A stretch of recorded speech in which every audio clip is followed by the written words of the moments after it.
afternoon.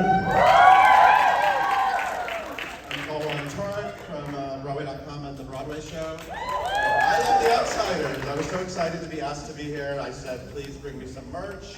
I have merch. I have some Converse shoes I know which else I'm super excited about that. I'm just going to introduce all the stars we have in the show here. So one at a time.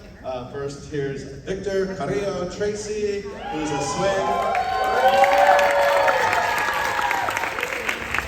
Studies Daryl, Soda Pop, and Paul, so he is both a Soch and a greaser.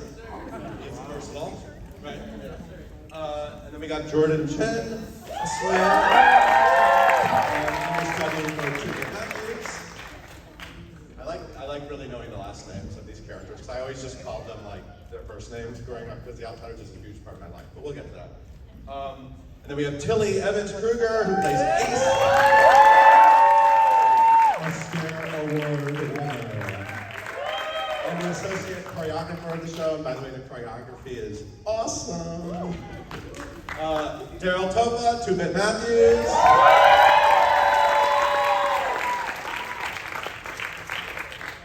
Miss Emma Pittman, Cherry Vine.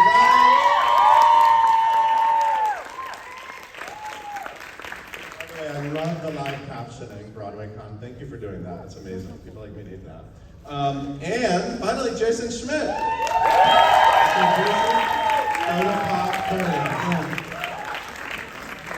Okay, so, hey guys, how you doing? Hello. What's up? Hi. You enjoying the summer? Yeah. Oh yeah. I mean, so for people who don't remember, you know, sometimes our memory goes really fast, especially when the news cycle happens as fast as it does in the world these days. But I know you're all in like a big Tony-winning hit musical now, because of course The Outsiders won the Tony Award. I'm very happy for The Outsiders. But just a few months ago, Broadway was crazy. Last season was crazy on Broadway. There were literally 15 new musicals eligible for that category, which is like the most ever, according to my sort of factual research. And so it's a big deal that you won, and I almost feel like, you know, when the show came in, I feel like the show came in a little quiet. You know, I had seen it out in the La Jolla Playhouse, but it came in a little quiet, and if anything, maybe I feel like you were maybe kind of like underdog greasers, and now you're like Soches with like award energy. I don't know, like the energy of the show. So how are things over at the Jacobs? How is everyone sort of adapting now that you're in a hit? You kind of have like job security and things like that. So you guys can just totally take it. Emma, why don't you start? I think that we were, like, I could just talk on that night, first of all. We talked about it a little bit yesterday, Daryl and I. I remember that night, the moment before, when our two alphabets were speaking and naming all of the musicals for Best Musical. The silence that fell upon us at the Jacobs, we could feel it like ringing all through Manhattan, because we were all sprinkled a little bit everywhere. And then to hear our name, it was like just an explosion of joy. And I think that the joy has just continued to fuel the show every single night. It's been such a gift to know not only that this thing that we feel very special about is seen as special to other people, and it's so much fun. At least for me, one of my favorite parts is the stage door every night, to see so many young people who like feel touched by this story for maybe the first time ever, to know that, you know, it was a story that touched me when I was a kid, and some people's parents because of the movie. It just feels really cool to be a part of. Yeah. Anyone else? Yeah. Broadway debut, right? Yes, sir. So who's Broadway debut? Who's dealing with Broadway debuts here? Let's go.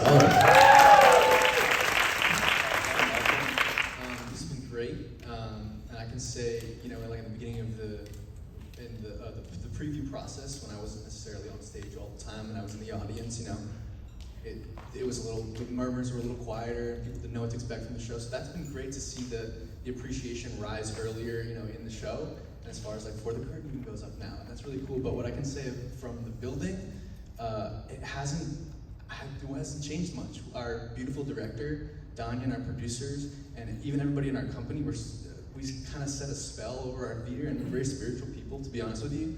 And so, you know, no matter what happened, I feel like our nucleus is still really strong. If it would have gone great, if it would have gone bad, you know. So it's a blessing, and we're so excited to be in the place that we are. But I can tell you, it has always felt this way, even though we might have been quiet in the season. from day one, and I'm new to this process. A lot of these friends have done, workshops and out of town, and so even when I entered first day of rehearsal, I knew something was going to happen. I knew something was going to happen. So to answer your question, it doesn't really feel that different, but it's kind of a beautiful thing because the core of everything is within our people and within our cast anyway. So yeah. What's interesting, I know you said it, like there's a lot of joy associated with it now, but the show itself is so grounded in emotions, and it's so just sort of. I mean, I love this show. I could just talk about it forever, but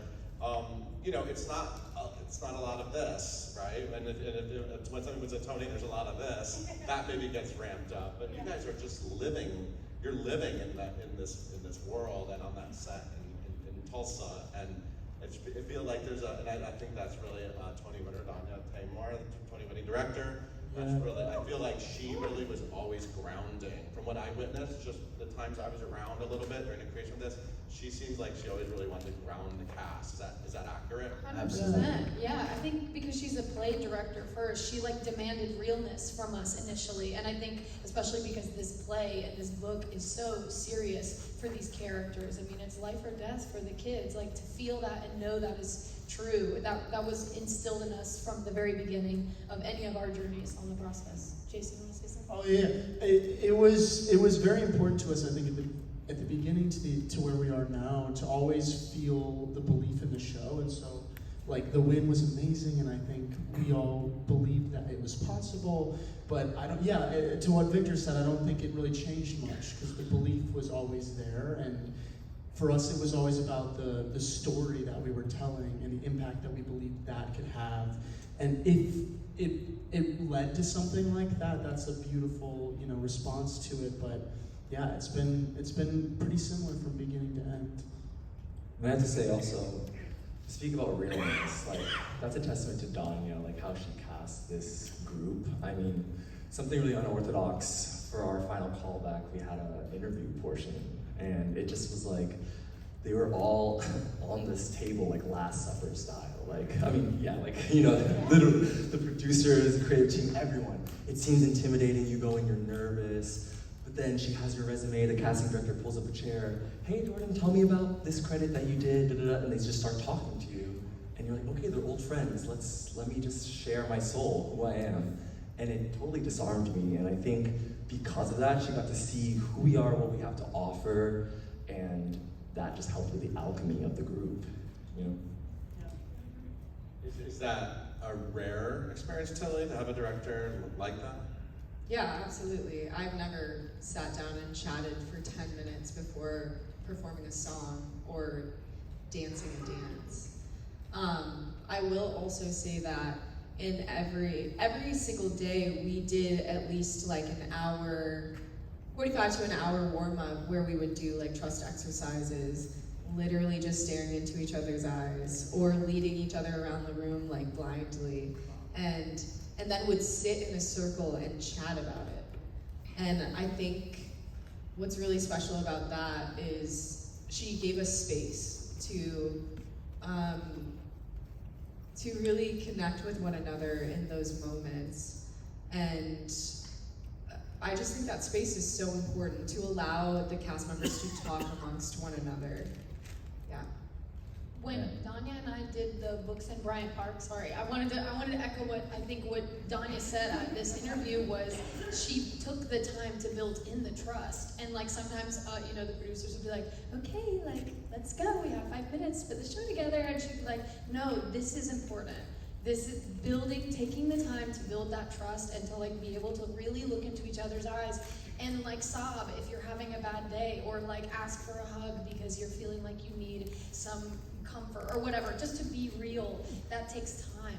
You don't get to do that right away, or otherwise it's not real. Yeah. And she just was a pioneer for that realness between us, and I think that it only creates the magic in the play. Took the words out of my mouth. That is the magic. That's what people feel when they That's see the show. Yeah, It's us connecting. That's the And it's keystone of our show, is trust. Because without that, people are going to get hurt, but also you can feel it. Everybody in the audience is going to sense it. So yeah. Yeah, I mean, you feel it in the audience, you absolutely feel it. And it's incredible that Danya was honored with a Tony for doing such great work that we are seeing. So, you know, the vision of the show, which I feel like a lot of times directors who have a great creative vision win Tony Award, but also that there was all this incredible work behind the scenes. I can't wait to see what she does next. So I grew up with this book and with this movie, and you know the original movie, of course, made icons of all these Hollywood hotties. And I think I'm pretty sure I had a poster in my bedroom. So did my mom. I never. What's that? So did my mom. I told Matt Dillon that my mom had a crush on her in high school, and he said, stop it. Let's take this picture. Sorry to interrupt. I think I definitely, I'm exactly up here with all of your moms. It's okay. But I never thought Broadway would pull off this similar energy around the guys of The Outsiders, especially. And it's been incredible. And you know, for BroadwayCon, we actually did a photo shoot with you two, with the sort of the core guys early on. It was really early on, and I remember at that time thinking like, oh, I wonder what's gonna like happen. And now you see what happens at the stage door. And then I went to see this show, and I was like, what is that crowd? Look at that crowd on 45th Street. But it's cool. It's like it's not an obvious coolness about this show. I think it's very sort of like organic. And just tell me about the stage door. Tell me about the fans. What are they called? What is the crazy interaction? Best fans in the Are they world. just mom? Somebody asked me the other day what the fans are called, but I don't know that we have a name. Oh yeah, I think in that same energy. Right? I was like, I don't know, the The outside. greaser. Right. Ocean. We have the best fans, honestly. They're like it's so cool again to see how this show reaches young people, because for a lot of people this book is important in curriculums. Like I know that people from my school read it when they were in the 7th grade, and for some people they've never heard of the book. But it's so important to young people because a young person wrote it. And so there's just something about Susan's writing that like grabs you by the throat when you're 12 years old. And like it feels so real and it feels so honest, which is unlike a lot of books that you're told to read when you grow up. So to be kind of that in the musical version, to see like the people who love musicals but who also love literature feel so seen in this kind of like new baby of literature and musical theater coming together to one is really exciting. They love to give us gifts, customized gifts for our characters, because again, this like fandom of the book and the movie, it goes farther back than what we've created. And so I think one of my Have a bunch of cherry crop. oh my god, yes! Cherries. I have a little cherry Lego person. We got ducks that were like decorated like our characters, like little duckies that are in your bathtub. Customized Funko Pop. Yeah. And the amount of bracelets. Oh my gosh, friendship bracelets could go up my leg.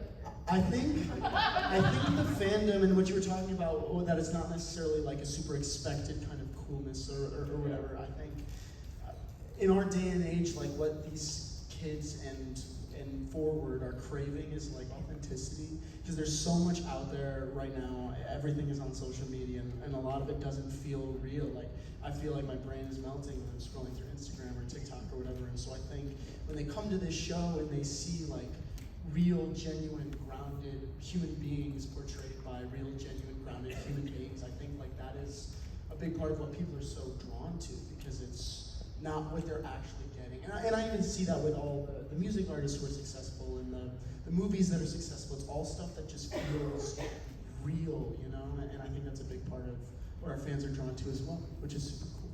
There was, somebody can help me out, there was a panel of high school students that was with us through our preview process and early opening. I don't know the organization that put that together, but it's a panel of high school students that the production had around that would check in with the show, with young kids, 15, 16, 17-year-olds. Yeah. Theater ambassadors. It was like kids from public schools over the New York area. And we had talkbacks with them, and we was shown previews and after opening.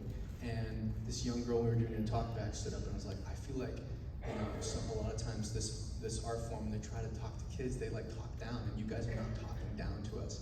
This stuff is happening in our lives, it happens in my parents' lives, and you know, back further and further, and I feel like I'm being talked to on the same level. Like you're sitting down in a chair with me and just explaining me things.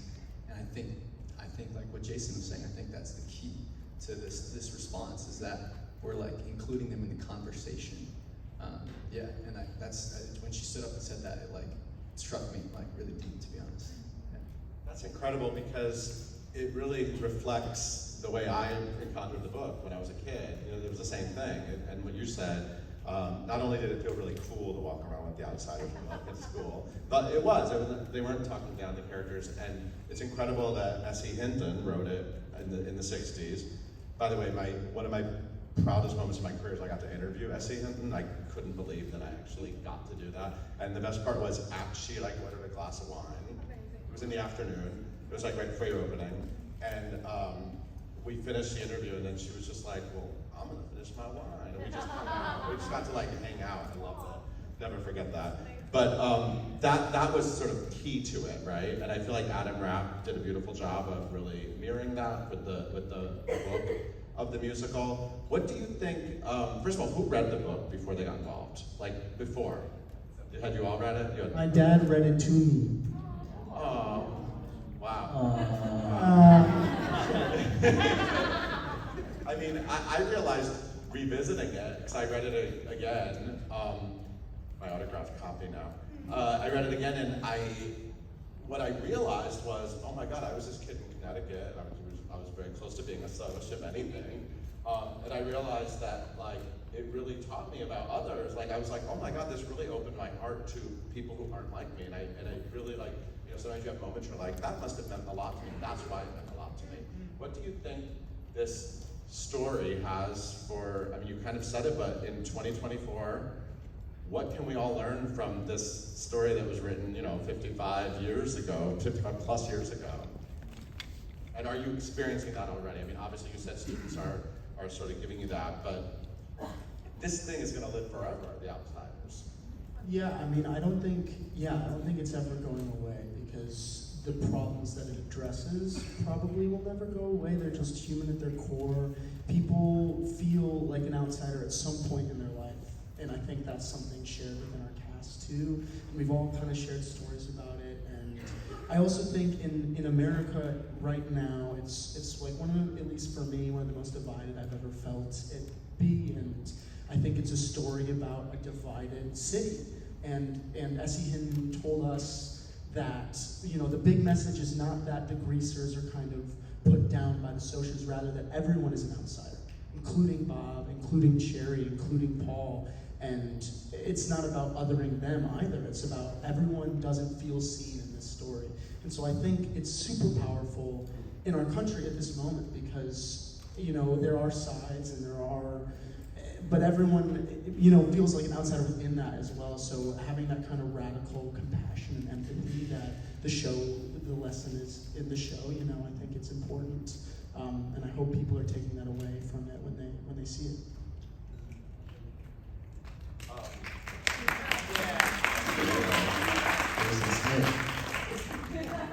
And also, a lot of great Broadway musicals are written about outsiders, aren't they? I mean, a lot of broad characters we love are ultimately like outsiders. That's like such a key part of this. I was super nervous that this show was going to be cheesy.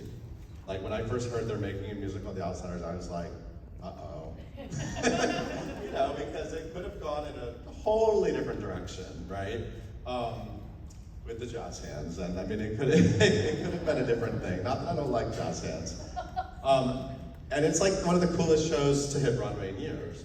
What do you think what are the lessons people can learn and the Broadway community can learn about why this works so beautifully and feels so cool and feels so effortless, other than just hire Danya to tell you more. But like, Tilly, do you have any thoughts about that? I think that we were chasing authenticity, and I think I am going to bring her up, Danya, because she is a truth seeker, and I think what helped is we didn't try to make it anything that it wasn't, and we really stuck to the story. The words were always at the forefront of our minds, and that was everything. So the book is so authentic. So we were just going along day by day with what made sense to us. And there was a lot of like things that didn't last. And I remember the first reading at the Daryl Roth, and there was this like kind of Backstreet Boys song for the Socias. It was like wait, no, that was yeah. Yeah. Name is Bob, I'm on the football team. You know, it was cheesy. Like there were moments where it was very cheesy, but I think we trimmed so much and got down to the simplicity of it at the Daryl Roth and continued to do that in La Jolla. What felt really right to us. Danya always says, I'm just gonna make the art that speaks to me and not care about what is really, not care about the audience or anything, but just what is authentic to me. And I think we all believed in that. Yeah. I feel like she always talks about like whenever she does a talk back and people ask her about what it means to like be a director and like what it took or whatever, she always talks about having a vision and like trusting your gut. And I think that that was something that she continued to do, like also in line with the story, which was like she trusted when something didn't feel right and she went out to find what was right. I mean, like for me and Joshua Boone, we didn't come onto the project until the fall of last year because she just felt like, I think there's something else. I think that, and that went on for not just in casting, but like you're saying, like in the storytelling. Like she would be like, it just doesn't feel real. Designers changed as Yeah, well as right. the process went on. Like it wasn't. Yeah. To spread the props too, because it takes a whole village. I've also heard Adam say that when they were initially looking for a writer, he was like, yeah, I mean, I'm interested in doing it, but if I'm gonna do it, it's gonna be dark, it's gonna be real, it's gonna be bloody, you know? And they were like, nice. So I mean, it starts from the conception of that in the script even, before Danya came, and then they found the right like spearhead in Danya when she came to make that raw, real story happen, you know? I think to shout out the music team too, I think in our show, like I think the best musicals work when content dictates form. And like, you know, when there's a dance break in the drive-in, it's not like, you know, horns and stuff, it's like a honky-tonk piano and violin going riffing off in the back. So like Jamestown Revival and Justin Levine made sure that anytime these characters sing or even have sound behind them, it's of the time and something that it doesn't feel too grand, it feels grounded and it feels like it, you know, comes exactly from the part of America, you know, that the story that we're trying to tell exists in. And it's so different to dance to and exist around and even feel in the floor when you're singing a song, you know, it's like, it's authentic to repeat the word, but yeah. Yeah, I think in all, what made this work is the true collaboration of every team. And Danya talks about it too, that everybody was touching everything. Like there wasn't one person just leading one boat, like everybody was helping each other and like giving their opinions on everything. So it took everyone to make this thing happen. Yeah, the amount of times we'd be in a rehearsal and have a script kind of, a scene that felt a little wonky, and then everyone huddled around the creative table, Justin, Adam, the Jamestown guys, Danya, you know, it became like, okay, how are we solving this problem? And that, I don't know that I've ever felt that before, it's beautiful. And I think another cool part was like as we got into tech, that small orb just got a little bit bigger with the other designers. Like the sound team was in there, the lighting team was in there, and they were like, okay, just give me a minute because I have an idea about what this looks like. Let's see if we can make this aid the story in the way that you've already gotten it to this part. It was so cool. And it kind of like what you were saying, it was like the best idea was the winner. It wasn't my idea. It was literally an orb of great ideas. I also think what kind of breaks the form in this musical is that there is air to play. Not just with the performers on stage, but also with the band. Like we talked to them about how, I was like, do you just play off your sheet music every night? Like, is it, you know, note for note? And they were like, you know, we do have space within this score to kind of do what we want to do. We can like change it up a bit every night. And we certainly have moments of that in the show. The drive-in specifically, I'm nervous for every single night because I'm like, what's gonna happen tonight? The G Meadows with the keys. What is gonna happen? Was there a time, what was the time that you kind of realized this was all gonna work? Because I remember, like I said, I saw it in La Jolla and it came to Broadway and we were kind of waiting for it to come to Broadway, as I was super fan. I was like waiting. And And then it came, and then, you know, I like a lot of things people don't like. So if I like something, it doesn't mean it's gonna be a hit. I gotta be totally honest, I would be a horrible investor because I feel like I would just pour my money into things I love that don't work. But I remember when it started like a week into previews, and everyone, like especially in the press community, everyone loved it. Like everyone I talked to was like, this, oh my God, the outside's the outside. And it had the best consistent buzz that I felt. And I was like, you know, and even reviews that didn't necessarily go that way, but the buzz, the people in the audience, like it was undeniable, and it's exciting because I've been doing this a long time, and you don't always get that sort of thing. I remember Adam Rapp on opening night. I remember we were taking those photos on stage of you guys, and I remember being like, everyone loves the show. This is going to be a big hit. And he was like, oh, really, really? Even he was like nervous, right? Did you feel that? Like, what's it like to be in it? I know you're in it. Like, you guys are really in it and creating it. I knew it in the Hoya, I feel like, because it wasn't what it is today back then, but the pieces were there, you know. And the coolest part was, if you talk to any of the creative team, you know, we froze it at a certain point in La Jolla, did it for weeks of runs.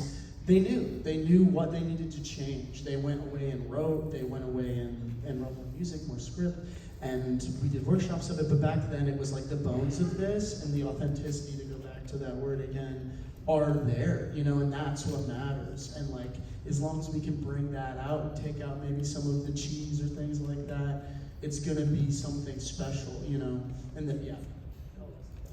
I was gonna say, I knew from Jill Roth, it was like a spiritual experience. When we first did it, just what we had crafted, and it's hard to explain because a lot has changed from that iteration, and it's hard to be biased when you're inside of something, you know, because you can't really tell, but you could feel it like on a molecular level. And then I feel like when we were at La Jolla, when I really knew was our first student matinee when June, you know, went on for Dallas. I was watching in the audience, which I think is like also a beautiful gift about being a swing. You're inside of it, but you're also on the outside watching it, you know? And it was like students from all over San Diego district, and the way they were so enthralled and like just listening to everything he was saying, and the cast, they were right there with us. They were like, all the reactions were so organic. There was a moment when Dallas asks, does anybody care? In Little Brother, yeah. Does anybody care? And they're like, yeah, or something about, no, you know what I'm talking about? When he asks, not does anyone care, but there's a moment where he's like, maybe it is that. And you know what I'm talking about? Is it that moment? They like verbally respond. They verbalized. They're like, yes, we do. They were on the edge of their seats, and I just remember being like, it's for them. Like, it's for this group of teenagers. Like, it was so electric. Yeah. That was great. Heidi, our house manager, was like, you know the show's good when you can't get your ushers off the floor to take a break. Like one of the first weeks of our show, like, and they, you know, that's their house, and people have had their jobs there long before we have ever been there, and long after we will have gone. And the ushers and the house staff were literally telling us, like, you guys are gonna be here, you're gonna be here. And she said that she literally couldn't get them to take their breaks the first week of the show. And we were out, I was out there, Jordan was out there, and we were like, you sure we're really gonna be here? Like, it was cool, it was so cool to see that reaction from people that have seen so many beautiful shows, especially the Jacob, so many hits go through the Jacob. To say that about our show in its first week was like, wow. I had one usher though tell me that she had to take her break during it, throwing in the towel, or else she'd cry. She's like, I cried so many nights. And I told him I'm taking my break during that song. I mean, wait, it's funny you said it was like a spiritual experience doing that early reading of it, right? Because then you wait. And as performers, there's no guarantee that like something that's special to you will actually make it to this point, right? And it was a long wait. I mean, so it's thrilling that you guys all get to do this every night. I'm happy for you all, but I also feel like it must be exhausted. I hope everyone's getting good something. We love napping. We love napping. Is the show a good workout? I mean, Yeah. Rennie's pants are 5 sizes too big. Yeah, I had to add an extra belt loop. Nice. Tilly, you won, as I said, you won the cheetah. I still have Yeah. Yeah, What is it actually? Is it like most badass dancer on Broadway? What is it? Yeah, that's What's the actual category? It's actually outstanding dancer. Yes. And you are an incredible presence on this stage. And it's a really special performance and amazing dancer. But I'm sure you didn't think that you would win like a dancing award for the outside. I mean, choreography-wise, it's not a show you would think. The choreography is so creative, and the Cooperman brothers, who are fantastic. And you are a part of the cast and also part of the creative team as the associate choreographer. That must have been cool. What's it been like? What was it like working with them? And obviously the Rumble, we've all, talked about the Rumble. If you haven't seen the Rumble, you gotta see the Rumble, it's amazing. But that's not all that's amazing. It's a language throughout the entire show, which is why it's so honored. What was it like sort of getting to dig into this? And when did you become the associate choreographer? When did you sort of join that side? Wait, Tilly, I need to state something before you answer this question. Okay. I just want everybody to know that the outsiders and everything you see in regards to choreography wouldn't be what it is without Tilly. Right?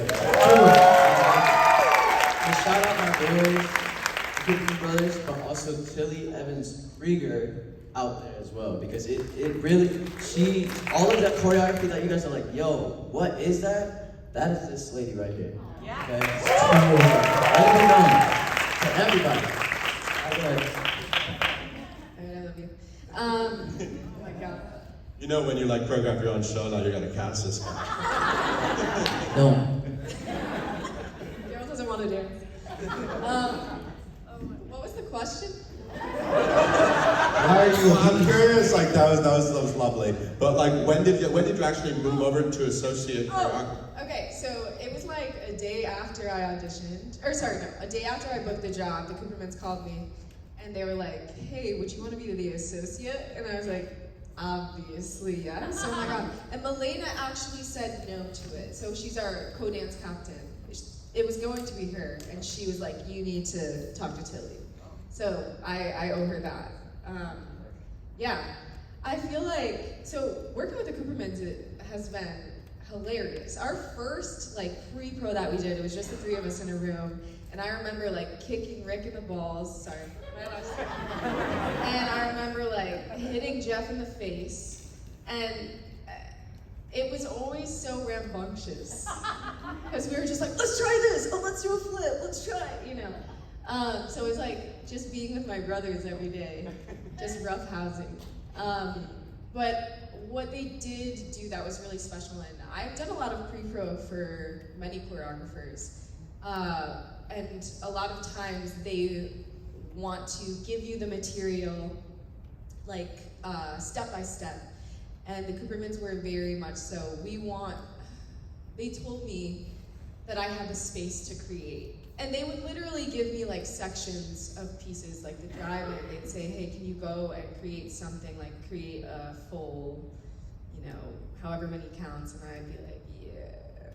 That's where I love to be, I'm not always the best at painting the full picture, but when it comes to steps and moments, specific moments and intimate moments, I really love doing that. So the vocabulary of the greasers, it was very collaborative, but I was very inspired by rhythm and the dirt and stomping into it and moving it and dragging it across the space. So everything I wanted to be intentional and grounded.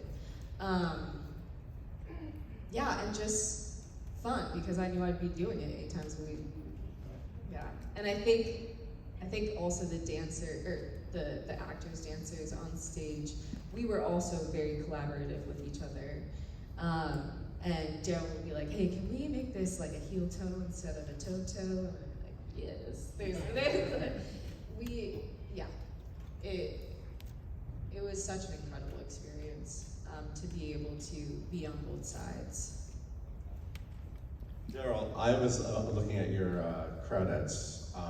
You've done a lot of, most summers in your past, you would be spending the summer doing one classic musical after the next, singing and dancing your heart out. Now you're super cool to the, super cool. Super cool. You are. really cool. I like picturing you like in the ensemble of a big classic musical. Like, what's it been like getting to actually plant yourself on Broadway? And what are the dreams? Worth it, because I've gotten to meet some of the best people in my life.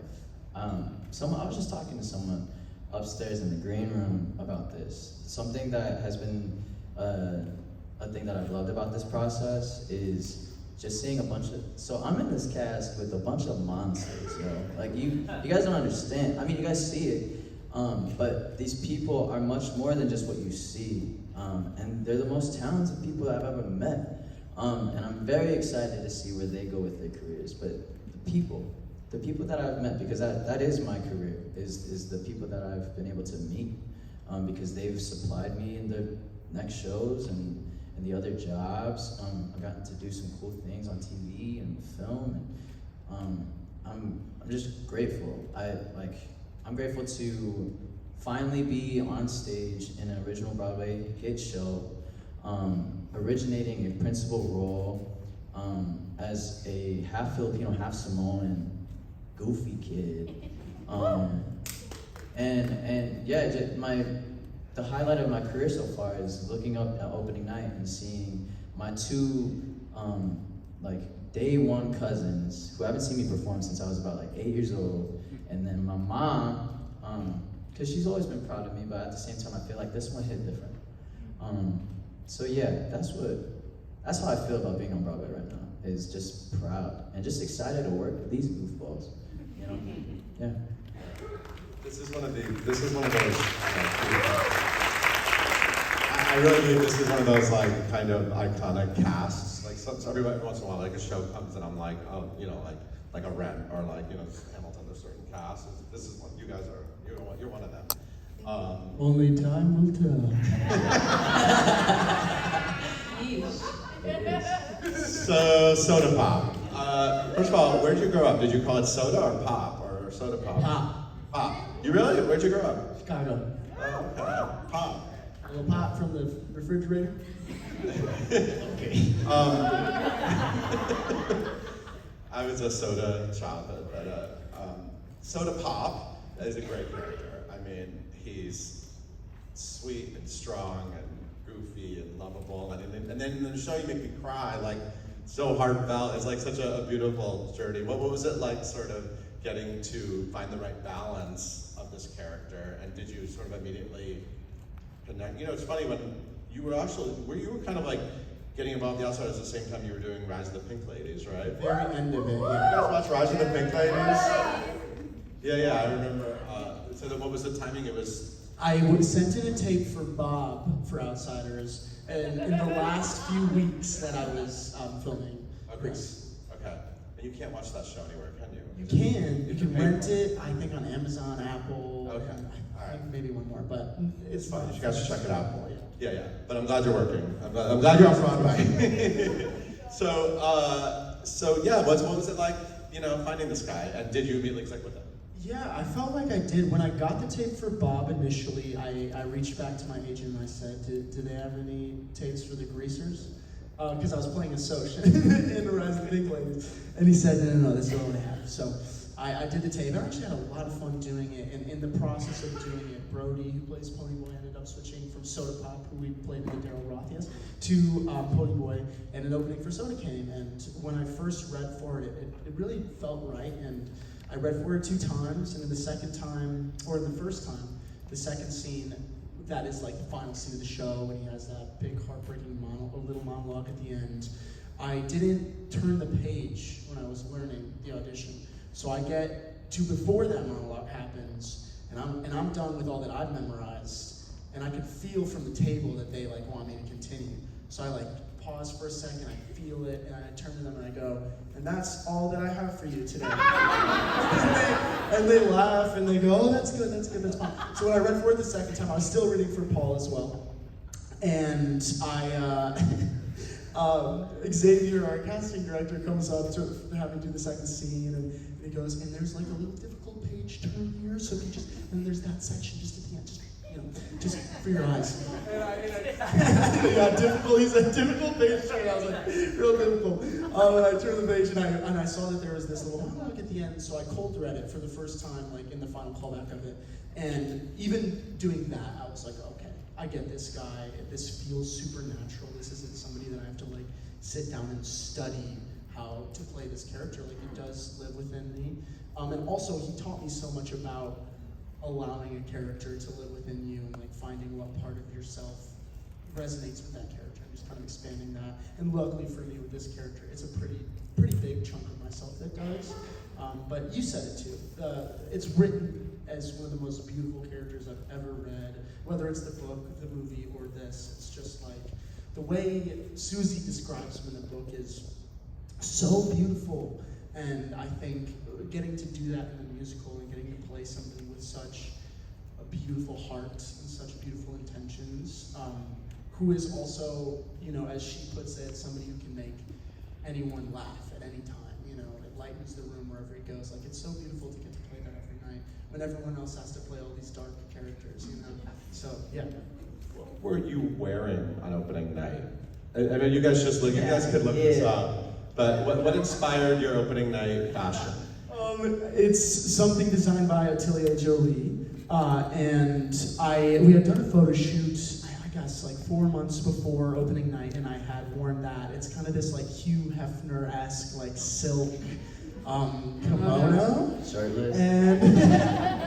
And I had worn that for the photo shoot, and I was like, I had reached out to her to ask if she would be willing to dress me for the opening, and I was like, I want to wear that Hugh Hefner jacket. And then the sunglasses, actually, crazy story. In the fitting, I had asked if she had any sunglasses or rings. She was like, I'll go vintage shopping. And that was very kind. And then the day of, I was like, were you able to find anything? She was like, no. And she goes, but I have some just like in my bag. And I was like, no, in my most convincing voice ever. No, I couldn't. And she goes, no, please take them. So yeah, those are her personal sunglasses, which is pretty nice. One of the best things, pre-pandemic Broadway opening night's fashion was a lot more boring than it is now. It's all sort of been ramped up. I love it. But is there an extra pressure when, like, Angelina Jolie is one of your producers and you're going to be on the red carpet with her?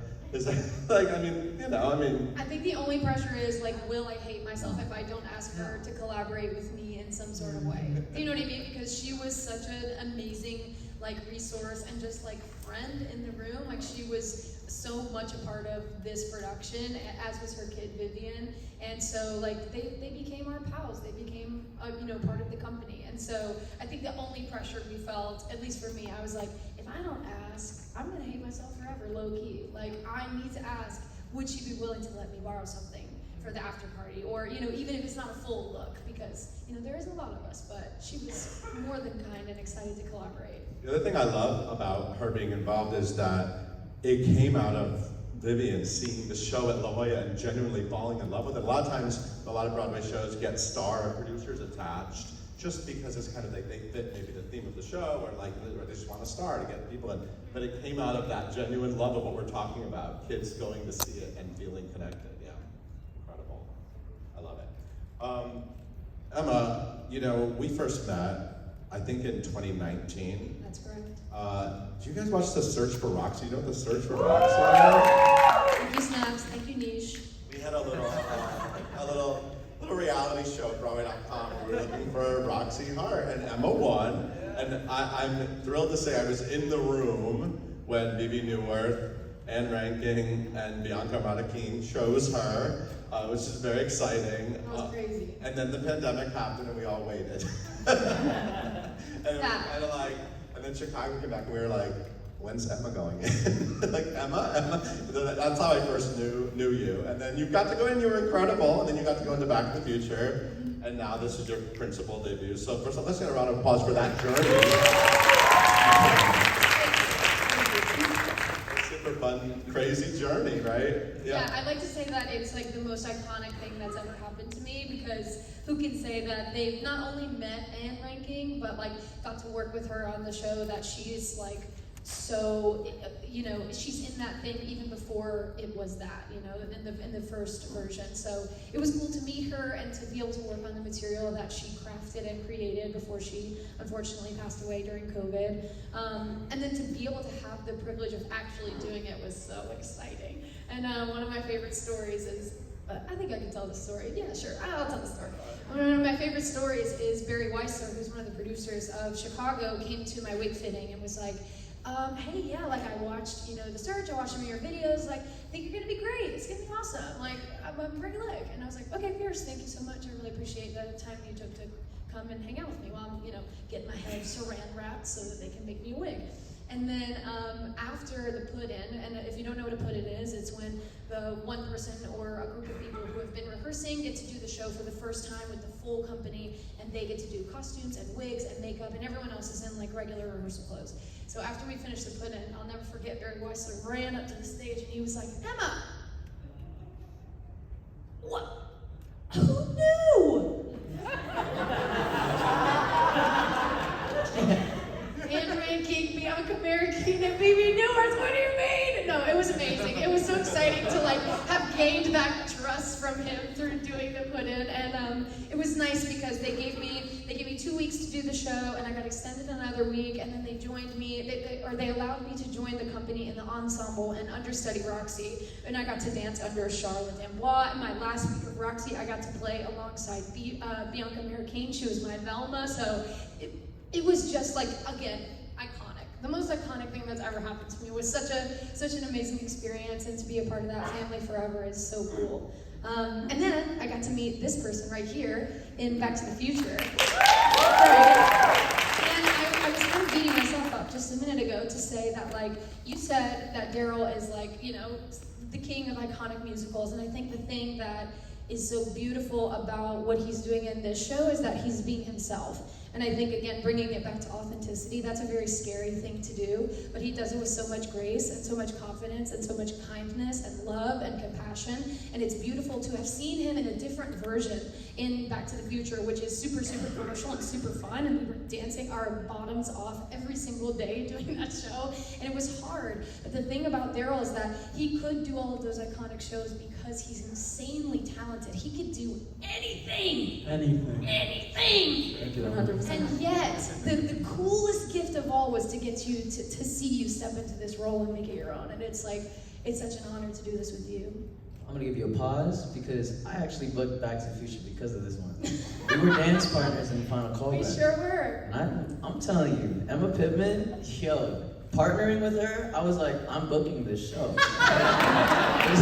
There's no way I don't book. We look so good doing this right now. And the coolest part was the storytelling. I'll never forget, we did this we did a PK attitude into a drop, and we were like, and that will be the moment where we're like, yeah, we love each other, and we like eat it up, because the whole time before that we were kind of playing cat and mouse, like we were just eating up the story of this, 3/8 count dance number. It was such a blast to do that. That was such a gift, dancing with you. I love you. Emma, you also got to become a BroadwayCon vlogger. Thank you, vlog. And you are continuing your work on social media. So you're doing a good job of capturing the energy of backstage. What do you like to show the fans? And what kind of things have people said to you about what you get to capture with their incredible co-stars? Well, first of all, I have to thank you and Broadway.com for giving me the gift of doing the Broadway.com vlogs, because I didn't know. Literally that camera. Right, there it is. Everyone wave to the vlog. Hi, vlog! That was good. Thank you, Nick. Thank you, boyfriend. I didn't know what the Broadway.com vlogs were, because I'm from Mississippi, and like the access to the arts, it's giving small. It's giving not a lot. And so the fact that I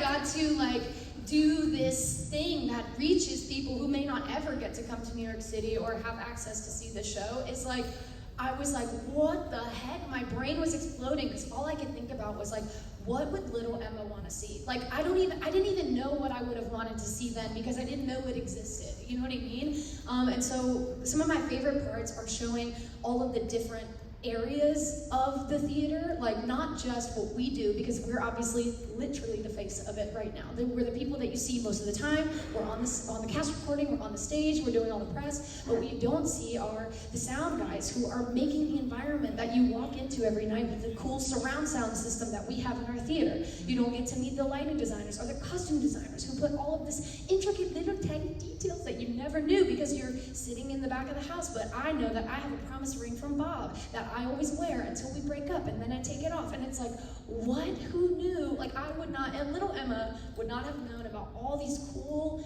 areas of the theater as a job that isn't just performing. So that's one of my favorite things. And then also I like to just kind of connect and hang out and like make it a normal, safe space. Because again, the thing about theater that is so beautiful, and especially in our show, is authenticity. And I think that when you get to do theater at any time in your life, you get to have that moment of like feeling supported and loved and celebrated for who you are. And that's not always true for everyone's everyday life, or the school that they're in, or the college that they're going to, or wherever they are in their lives. Like, to know and feel that they are seen and supported by the community that has been created from theater is the greatest gift. Yeah, we've always told vloggers that from the beginning. It's like, you know, you get really used to being on Broadway really quick, right? At first it's all like, oh my God, I'm on Broadway. And then you just like sort of take for granted the life. It's like, show them everything. You know what I mean? Things that you're used to seeing. But like, yeah, it's fun. It's fun to get to do that. So this show's gonna run forever. And Fingers crossed. The Outsiders. I'll just keep getting facelifts. And it's gonna go on the road. There's gonna be a lot of greasers and socias. How can, what would you tell people who want to be in the show and want, you know, a lot of people are like dying. I literally know some people who are like, I really want to get the Outsiders. I don't know, like Jordan, like tell me about, what about and you were involved early, but like, what do you think is sort of key to capturing the spirit of this show? I think it boils down to knowing yourself, know thyself. Like, be who you are, let that shine in the room. Really, you like that, Darren? I like that. Oh, yeah, it's true because, I mean, I'm also reminded about the article that Susie Hinton wrote, Teenagers Are For Real, and we had that like plastered on our walls, and I think it just takes that, like that authenticity, like organic self, like whatever you have to offer. Because I think in this business, it's easy to get caught up in everything and try to emulate what you think they may want, or what success looks like to you. You know, like it's easy to copycat. But we are a group of unique individuals. Like, I was even thinking about the question you said about fashion, like on the red carpet. I was like, no one really had a pressure because we know who we are, we know what we want to say, and we know what makes us feel good, and just like, it's that simple. So I think if you can share that in the room, you're golden. And what's right for you, yes, stay golden. But also what's right for you, like no one can take away from you what is for you. So just believe in that and you'll be fine. Yeah. Yeah. Yes. What about you, Victor? I mean, and I love that you are covering greasers and so. You're sort of right in the middle, right? MVP. I'm in the middle, yeah. Victor is the hero of this show. Yeah. MVP. Let's talk more Truly. about that. Wait, let's talk about that. Let's talk about Victor. Let's talk about that. Let's turn our chairs. Yeah, because the show would not go on. No, not without this guy. Very sweet. Not only is he Very an incredible comfortable dancer, with that. again, he's like super versatile and can like kick his face and like, but the thing that is amazing is that he can always tell the story. That at the end of the day, that is what is at the center of who you are and what you do. You're always like, okay, work. Who am I? Where am I? What am I? Got it. I'm in. And you're just dropped in. And it's crazy. I mean, to go from playing like Paul, who becomes like the leader Soj, to playing Daryl is whack, the older brother of Ponyboy. It's such a I don't know anybody else that can do that. It's giving range. Pick the range. What I can say is it's super, like when I debuted and when I did a different track 20 hours later, you know, that says the lines to the other person and has the other punches thrown and you know, pulled. People are like, how is it? Honest to God, I was like, it's very, very easy in this building. But when I'm on stage with Jason or I'm on stage with any one of these people, It's like they're not putting anything on. We've like beat into the ground now, authenticity. But like, in the final scene, like the first time I hadn't rehearsed the scene, I had never spoken the scene out with anybody but my girlfriend at home. But I got on stage with Jason and with Josh and with Daryl, and it's like, it's easy. They're such giving actors, and it's like we're playing tennis out there. And they're throwing an intention at me with a certain type of spin, and it's so easy to hit that forehand back because it's completely intentional, and it arrives right in my court when they want it to. And there's just, it's the best actors I've ever worked with. Yeah. And about wanting to be in the show, I wanted to be in this show for so long. I saw them do their out of town, I saw them do workshops, and I had a series of auditions over like a year and a half for like 6 different tracks. And I'm a universal person and a God person. I'm like, everything's gonna work out the way it needs to.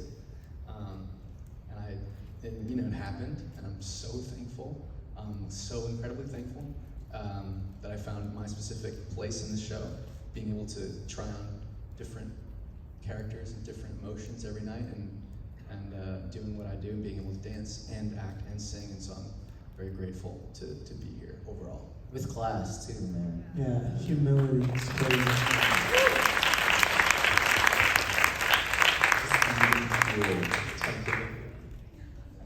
We're almost out of time, but can you each share just quickly the most special moment of your track in the show?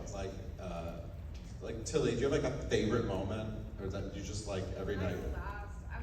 I'm not good at the right away, okay? When I just think about it, I need to room it. I think Jason should go. Yeah, Jason. I can go. Throwing in the Towel, I love that song so much, and I've gotten to sing it with 3 different men who I love deeply. And the first time I heard it was magic, and it's never stopped being magic, so yeah. How about you, Joe? You just hold that pose. I will. In Grease Got a Hold, there's a moment in the choreography. In that number, I don't know why, I just decided to have all the props in the show. But there's a moment with my cigarette that I'm dancing with it, that I've like added to the choreo, is it from La Jolla? I added it in La Jolla. But yeah, it's my favorite moment in the show in regards to like when I dance. It just felt so fun. What is it? Show us. Show it Get up, get up. Give it to me, Rachel.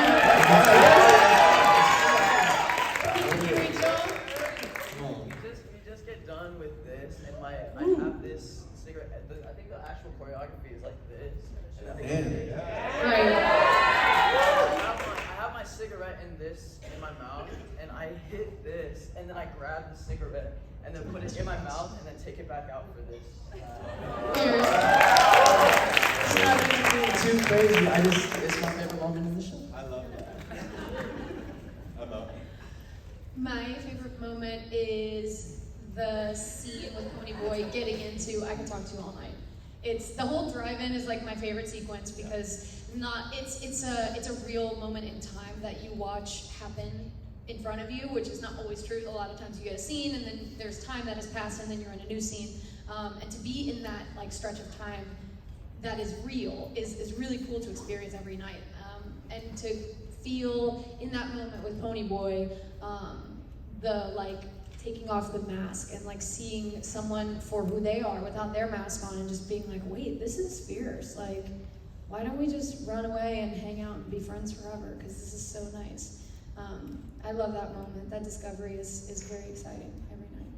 You can choose any of your roles. Yeah, Any moment. Okay. I will say with certainty when I get to play Daryl and I sit across from Jason at the end of the show, after the air hasn't been let out, but there's a little, we're getting close to the end of the show and we're singing the same line. We all come from different places. We all start from different lines. And Ponyboy's doing his thing. The whole rest of the company is looking at Ponyboy, and we're kind of, I always check in with him eye to eye. It's the first time I think we really do that. And it's kind of like for me, it's kind of like a good game. Like, that was amazing. We had just done this really awesome scene, and it's kind of just a check-in. Like, it's a thank you to him for getting me there, for holding me through the show, because he does that. Especially the first time when he holds me through the entire track. And then the dinner food's on the table. Like the last time I went, it's a whole thing. You're eating post-curtain call, right? That's I was gonna say, usually in that moment I have some green beans. It's delicious. Food is good too.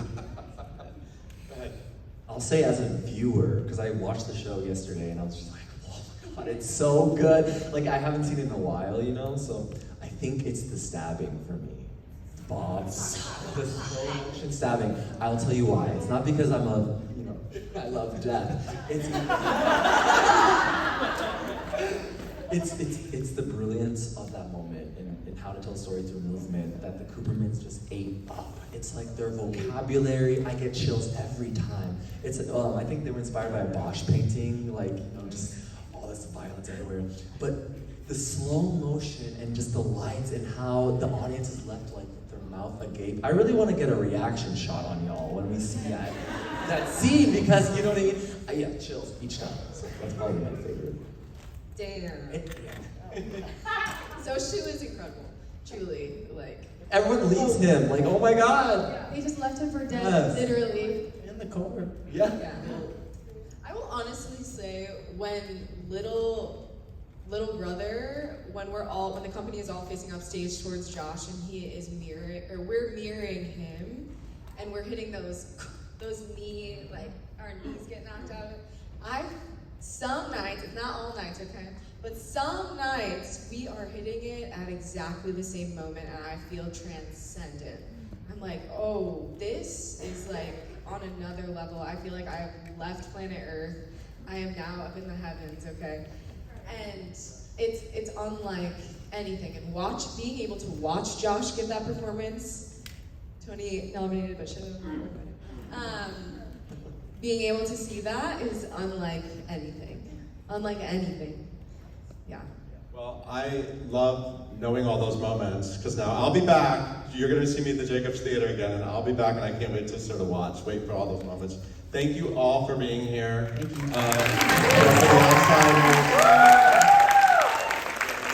You really need, if you haven't seen the show, you need to go back.